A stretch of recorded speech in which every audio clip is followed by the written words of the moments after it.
Para encerrar nossa parte dogmática, nós vamos falar hoje um pouco sobre o purgatório. Falamos sobre o céu, sobre o inferno, juízo particular, juízo final. Agora vamos tratar do purgatório. Vamos usar o termo lugar. Não se sabe exatamente se é um lugar ou um estado, mas para nosso entendimento, para nossa compreensão, vamos usar o termo lugar. O catecismo coloca o purgatório como a purificação. O nome purgatório vem daí, lugar de purificação ou a purificação. Essa purificação é feita, uma purificação temporária, que é feita às nossas almas, as almas que morrem, cujas pessoas morrem sem o pecado mortal, sem o pecado grave, mas cujos pecados não foram inteiramente perdoados quanto à culpa. Aliás, já foram perdoados quanto à culpa, mas não foram perdoados quanto à pena. Quando nós pecamos, nós ofendemos a Deus, é um ato contra o amor de Deus, mas é também um ato contra a justiça. No caso do pecado mortal, o pecado mortal é uma desobediência em matéria grave à lei de Deus e à igreja. Para haver um pecado mortal são necessárias três coisas. Primeiro, a matéria grave, tem que ser uma matéria grave. Segundo, a gente pega em geral os 10 mandamentos. Matéria grave, Santo Tomás diz que é toda aquela matéria que faz com que eu rejeite o meu fim último. Quer dizer, entre Deus e o pecado, eu escolho o pecado e deixo Deus. Então isso é grave. Uma matéria que eu não deixe Deus, mas que me diminua o meu amor a Deus, não é grave. Então, em geral, como eu disse, a gente pega os 10 mandamentos e coloca ali as matérias, toda desobediência aos 10 mandamentos em si será sempre matéria grave. Mas o critério de Santo Tomás é esse, né? Porque o pecado é uma versio Deo, conversio criatura, quer dizer, a versão de Deus e a conversão à criatura. Quer dizer, eu conscientemente escolho o pecado e deixo Deus. Na minha consciência eu tenho, isso é pecado, isso me separa de Deus. Então eu tenho Deus e o pecado, eu digo, Deus, fica aí que eu vou pecar. Então isso é matéria grave. É claro que eu tenho que conhecer, né? Procurar conhecer, e se não houver um conhecimento de que aquilo é matéria grave, eu não tenho um pecado mortal. Tenho um pecado, mas não mortal. E tem que haver também o consentimento, eu tenho que querer fazer. O conhecimento, eu tenho que saber que aquela matéria é grave. Eu posso não saber por ignorância. Ignorância, ela pode ser vencível ou invencível. Ignorância vencível é aquela ignorância que eu posso, pelos meios normais, procurar vencer. Catequese, leitura. Eu tenho condição intelectual para isso. Evidentemente, se não tenho, eu não vou vencer. Então, a ignorância, ela é vencível aí. Eu tenho obrigação de procurar conhecer a verdade. Tenho obrigação de conhecer aquilo que eu posso conhecer. Então, a ignorância vencível, ela não se pode, não há desculpas para ela. Se ela é vencível, eu tenho que cuidar. Porque o homem tem a obrigação de conhecer a verdade. Uma vez conhecendo, tem a obrigação de aderir à verdade. Entenderam? Segundo, a ignorância pode ser invencível. Se eu não tenho condição de conhecer, não tive orientação, não tive como buscar orientação.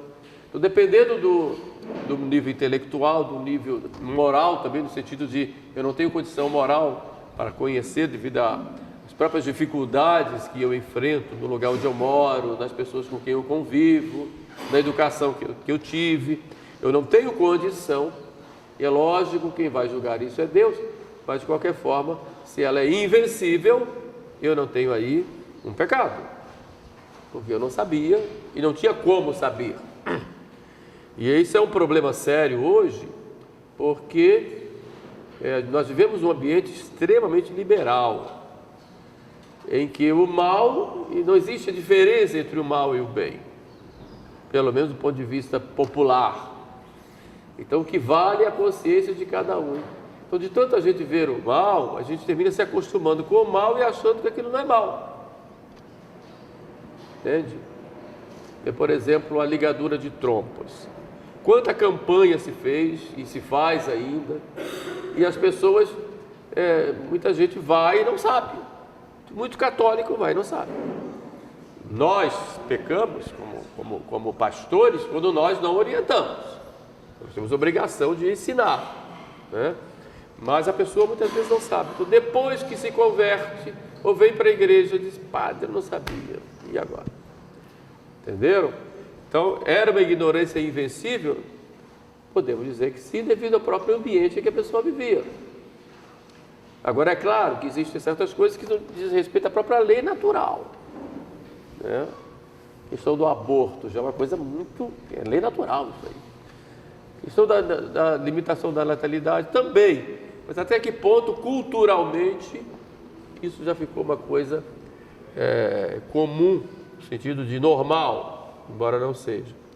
Então, nisso aí, Deus é que vai julgar. Eu estou aqui dando do ponto de vista objetivo da coisa, do ponto de vista subjetivo, quer dizer, em cada sujeito, Deus é que vai julgar.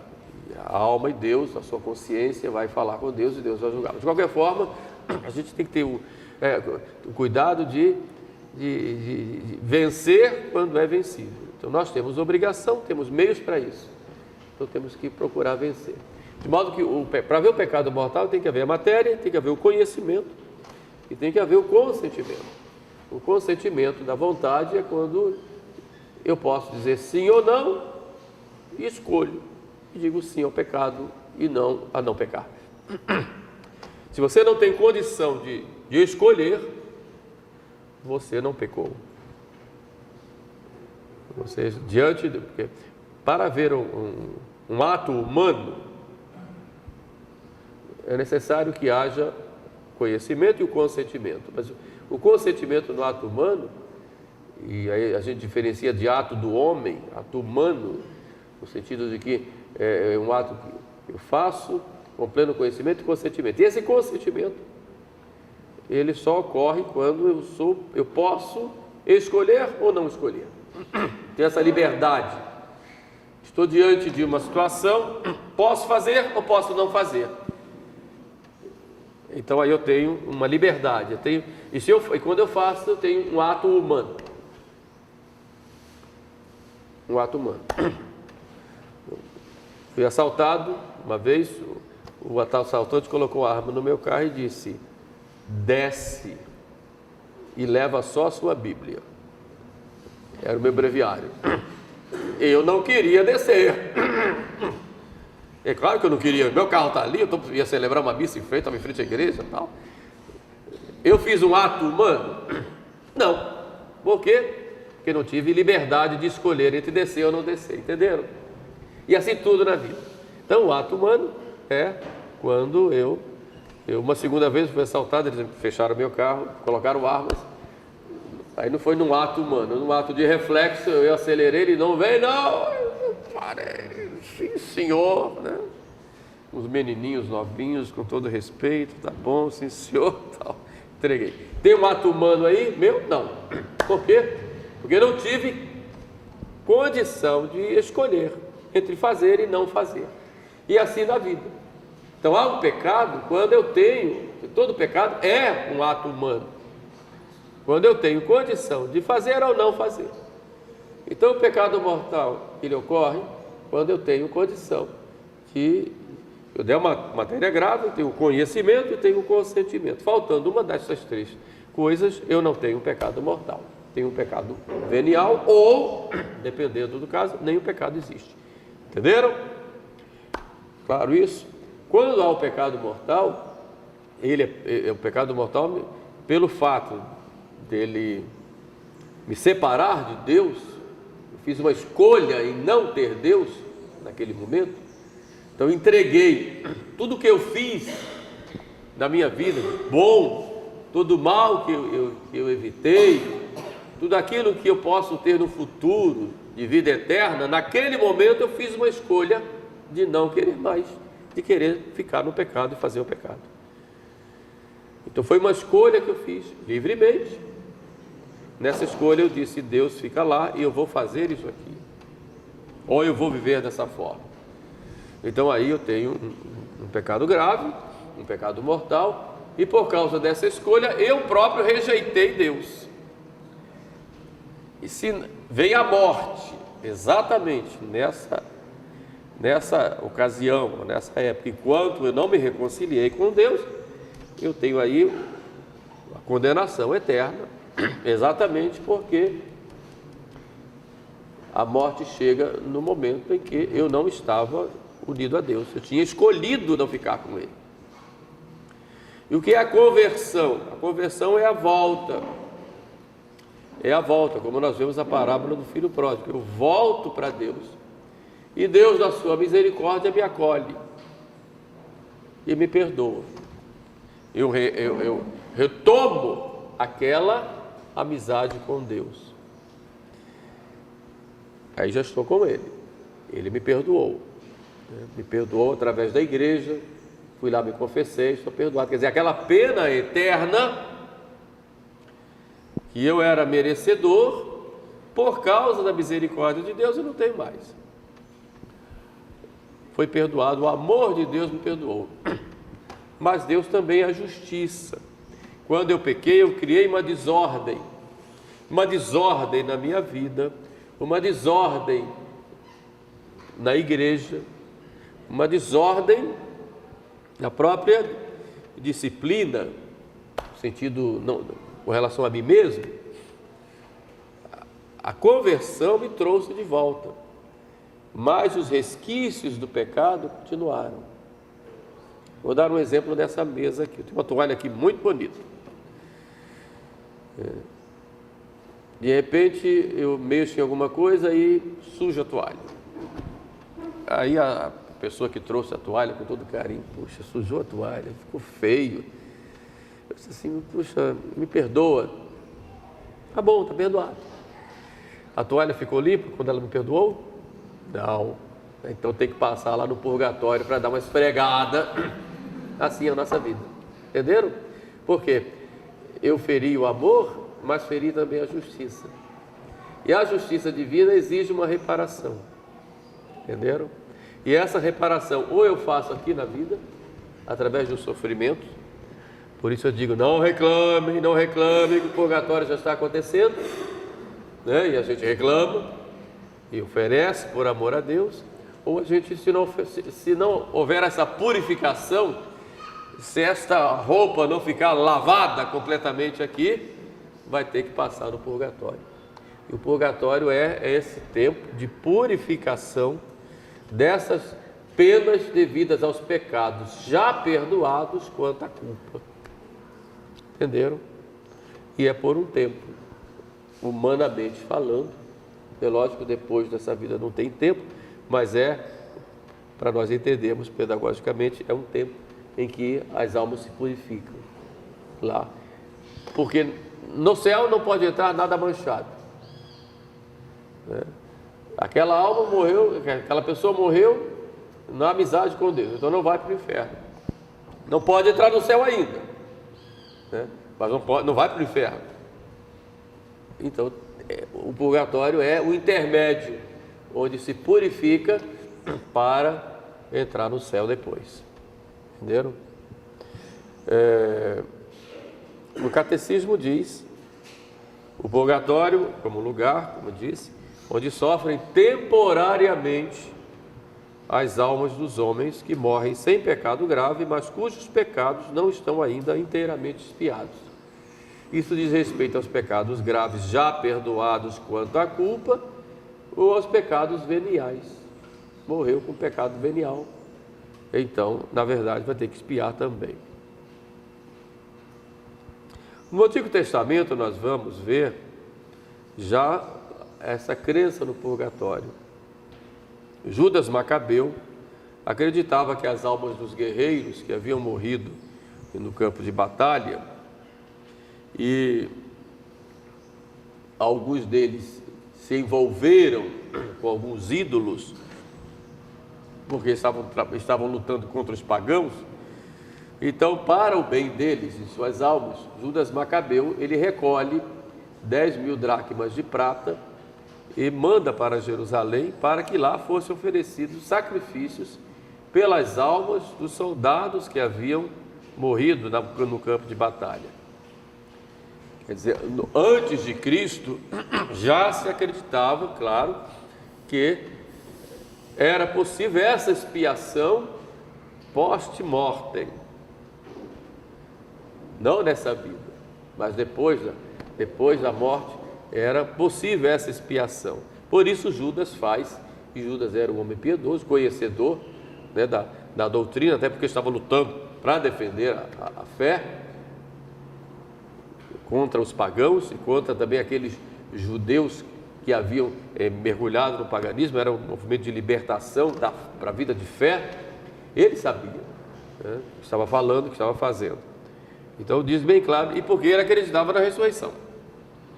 Então purgatório tem a ver também com ressurreição. É claro que no purgatório céu e depois ressurreição antes do juízo final. Muitos homens, à hora da morte, estão em estado de trigo ceifado ou de ouro acabado, que foi acabado de recolher. O trigo ceifado ainda meio verde, precisando queimar, precisando secar. Isso é uma comparação que fazem os santos padres. Quer dizer, morreu, mas a obra ainda não está acabada, devido aos defeitos que tem, aquelas coisas que não conseguiu expiar. Então passa no purgatório. E no purgatório é que vai passar esse tempo de purificação, para esse amadurecimento, digamos, desse trigo, né, ou para que esse ouro que foi colhido, né, ele seja purificado pelo fogo. Isso é o purgatório, exatamente nesse sentido, né. Onde é o purgatório, ninguém sabe. Alguns santos dizem que é embaixo da terra, mas ninguém sabe, né? Isso aí são só... alguns tiveram visões, inclusive, nesse sentido, né? A igreja, quando fala, né, a porta ínfere, as portas do inferno, livrai-nos, Senhor, né? A porta ínfere, libera-nos, Domine, ínfere, lugares inferiores. Você pode entender inferiores da terra ou inferiores no sentido mais místico, né? O fato é que o purgatório, ele é um lugar inferior no sentido de não é o céu ainda. Santo Agostinho diz que no purgatório o fogo é terrível, e o fogo é comparável ao fogo do inferno, e que as almas sofrem lá a pena que nós chamamos pena de fogo, como no inferno, porém com amor. A diferença que ele coloca é essa, enquanto que no inferno é com ódio e com dor, né? É um fogo como o nosso, né? Não se sabe, mas é comparado ao fogo. Aquilo que o fogo faz para nós hoje, o fogo do purgatório, no sentido mais espiritual, é muito pior, porque é um fogo espiritual, né, que purifica. Alguns autores colocam como várias fases no purgatório, em que as almas vão passando por aquelas fases e depois então vão para o céu, né? Uma vez um padre celebrando uma missa, o padre levantou a hóstia, né, e pediu a Deus que levasse a alma pela qual ele estava rezando para o céu, né? Mas fez um apelo assim: estou com teu filho aqui, por esse teu filho leva, né? Aí Deus levou e ele viu, pôde contemplar a alma subindo, né? Durante a missa, muitas almas do purgatório estão ali em volta do altar, e muitas almas ali, elas vão para o céu naquela hora. É uma coisa assim, muito interessante e muito bonita, né? Se vocês puderem ler aí uma visão que teve o padre Royce, João Batista Royce, que é um padre lá do Rio Grande do Sul. Ele foi professor do meu professor, ele era professor de liturgia, né? O curso dele de liturgia tradicional, é claro, foi reeditado, tem por aí à venda, né? ele era um místico, né? Ele foi professor do seminário de São Leopoldo e era um sacerdote muito santo, né? Jesuíta, muito bom, e ele teve uma visão da missa, uma visão da missa.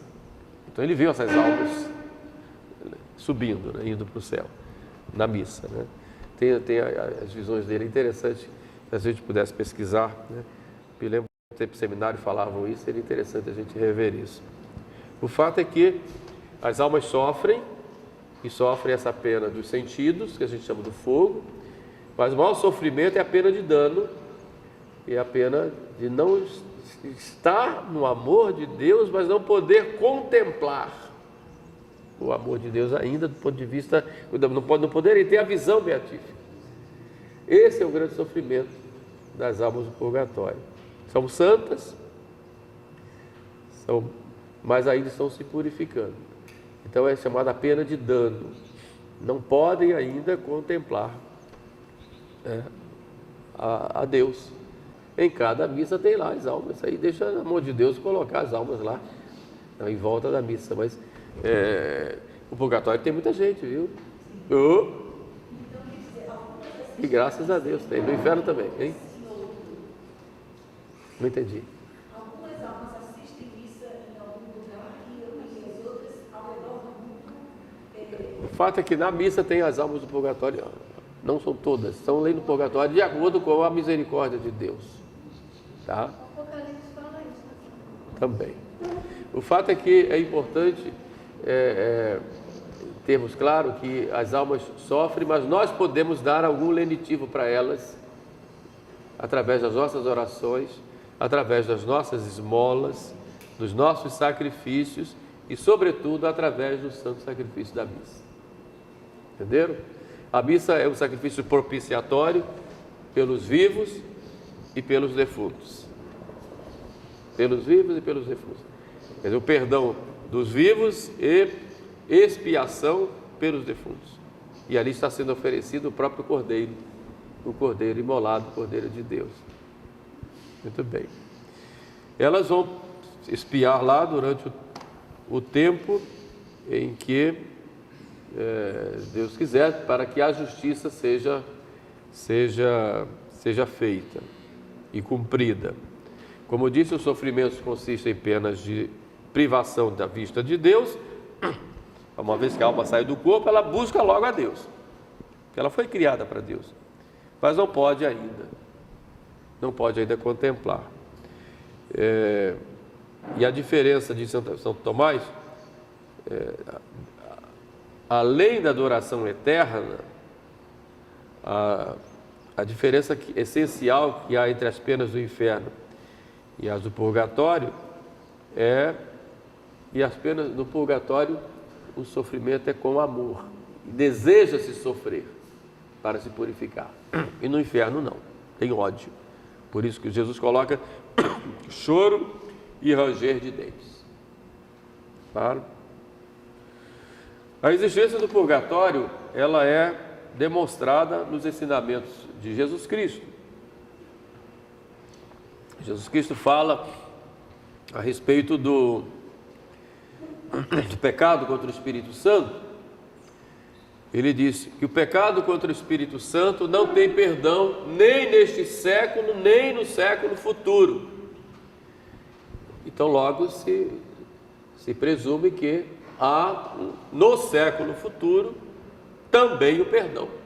Esse século futuro é depois da morte. Se Cristo disse que não há perdão contra o pecado, contra o Espírito Santo, nem nesta vida, nem na outra, sinal que na outra há alguns pecados que têm o perdão. Depois, o próprio Jesus, quando fala daquela parábola do servo que não quis perdoar, ele coloca lá aquele servo que depois foi preso e o rei o colocou na prisão até que pagasse o último centavo. Então, que prisão é essa onde se paga o último centavo? É a prisão do purgatório. Tá? Depois, São Paulo fala numa das suas epístolas a respeito das nossas obras, que serão purificadas. Ele compara as nossas obras a elementos de uma construção. Você constrói com madeira, a sua vida com obras como madeira, sua construção como feno, sua construção como prata, ou sua construção como ouro. Então ele fala, tudo isso depois vai ser passado pela purificação, vai ser queimado. E aquelas obras que foram feitas como prata e ouro, elas vão ser também purificadas, mas vão ter que passar pelo fogo. Então São Paulo fala que as nossas obras todas, aquilo que vai ser queimado, destruído, como feno, madeira, isso vai ser destruído. Mas as obras como prata e como ouro vão permanecer depois de passarem pelo fogo. Essas obras que passam pelo fogo e depois são purificadas, elas são interpretadas pelos santos padres como o purgatório. Quer dizer, nossas obras todas passarão pelo fogo da purificação. Porque mesmo as obras boas que nós fazemos, podem ter ali dentro vaidade, podem ter algum sentimento de busca de prazer. Então tudo isso tem que ser purificado. Então mesmo as boas obras que nós fazemos vão merecer lá no purgatório essa purificação, exatamente por causa dos erros ou de alguma má intenção que nós tenhamos em cada obra que nós fazemos. Entenderam? Então é isso que São Paulo quer dizer, como nossas obras vão passar pelo fogo. Esse fogo não é nessa vida, que vão passar depois, não é inferno, porque lá passou, lá não passa, lá sempre fica, não é céu, não céu nem inferno, essa vida é o que a igreja chama de purgatório, né? E aí, por isso a igreja, desde o início, tem esta fé nas almas, na existência do purgatório. A liturgia também fala disso. A gente vê que quando os primeiros cristãos, sobretudo os mártires, né, era em cima do túmulo dos mártires que celebravam as santas missas. Por isso em cada altar tradicional tem lá uma pedra chamada pedra d'ara, e essa pedra d'ara significa altar, a pedra de altar, e dentro dessa pedra tem um túmulo com relíquias, geralmente os ossos dos mártires, de um mártir, ou dois mártires, estão ali. Exatamente, a igreja continua celebrando em cima do túmulo dos mártires, né? E é esse costume, né?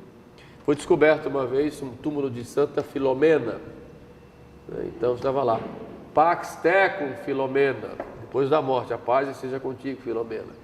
Em algumas catacumbas a gente descobriu lá, Requiescat in pace, e dizia o nome, mandando descansar em paz. Portanto, há ali já uma oração por aquele que já foi, já partiu dessa vida. A igreja, na sua liturgia, desde o início, coloca bem claro a existência do purgatório. A liturgia também faz parte, porque faz parte da tradição, uma das forças da revelação. Sempre foi crido assim na igreja, em todos os tempos, em todos os lugares. Então depois a igreja adotou com o seu magistério, a própria liturgia que a igreja coloca como oficial, já mostra uma das provas também que nós temos da existência do purgatório. E o que é que a igreja pede pelas almas do purgatório? Basicamente 3 coisas: descanso, a luz e a paz. Descanso eterno. Esse descanso não é uma redinha que a gente vai ter para sempre lá, né? É o descanso dessa luta, esse sofrimento pelo qual passaremos no purgatório. Então, que Deus deu descanso. Acabou, agora é descanso, nesse sentido. Não é descanso no sentido tedioso, mas no sentido de alegria, de felicidade, né? Luz, porque enquanto estamos aqui na terra, estamos à luz da fé. No purgatório não tem ainda a visão beatífica. A gente pede que Deus dê para elas a luz. Quer dizer, já dê essa visão beatífica. E a contemplação de Deus face a face. E a paz, que é, segundo Santo Agostinho, a tranquilidade na ordem, Você tem essa tranquilidade, vão tomar posse daquilo para o qual elas foram criadas. É nisso que está a verdadeira paz. Quando eu encontro aquele a quem eu procuro, ali eu descanso, ali eu tenho paz. Como fala Jesus, entra na alegria do teu Senhor. Essa é a paz que nós buscamos e que só Cristo pode nos dar. Portanto, nós pedimos pelas almas do purgatório o descanso, a luz e a paz. Como há entre nós a comunhão dos santos, né, são 3 aspectos da mesma igreja: igreja militante, que somos nós, ou peregrina, como alguns dizem, igreja triunfante, que são os santos do céu, igreja padecente, que são as almas do purgatório. Há uma comunhão entre nós.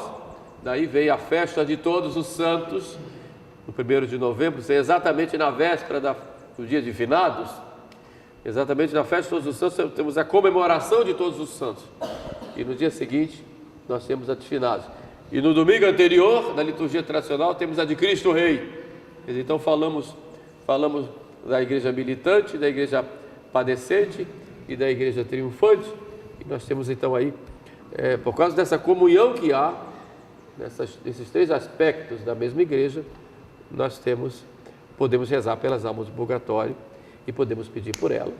E elas, quando forem para o céu, vão pedir por nós e vão interceder por nós. Alguns santos dizem que tantas missas nós pedimos para as almas do purgatório, serão tantas missas que vão pedir por nós depois que nós morremos. Então a importância da gente rezar pelas almas do purgatório, que Deus, na sua justiça, se pedimos por elas, né, elas no céu pedirão por nós, e muitos que ficarão aqui na terra também pedirão por nós, quando nós estivermos lá, né? É uma obra de misericórdia, né? Uma das obras de misericórdia é rezar pelos vivos e pelos falecidos, né? Podemos aliviá-los dos seus sofrimentos, e eles se aliviam mesmo. Não só alivia, como depois o tempo deles de purificação diminui, né? E eles vão para o céu, para a glória de Deus. Então sejamos muito amigos das almas do purgatório. São nossas amigas, precisam de nós, né? São pobres, né? E precisam da nossa misericórdia. Então o nosso amor a todos deve nos levar ao purgatório, para termos por elas misericórdia, oferecemos nossas orações, sacrifícios, esmolas, obras de caridade e, sobretudo, o santo sacrifício da missa.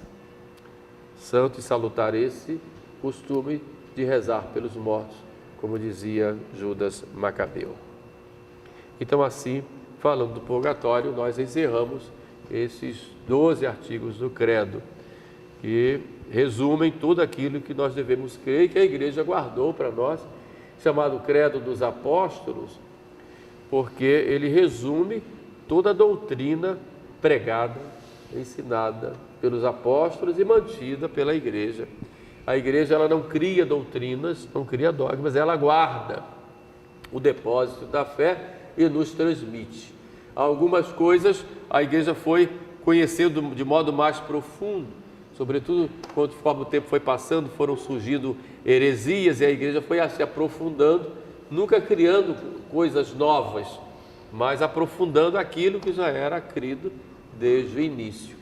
Isso está tudo resumido aí no credo que nós chamamos de Credo dos Apóstolos, que começa lá com a criação do mundo e termina com a ressurreição da carne e a vida eterna.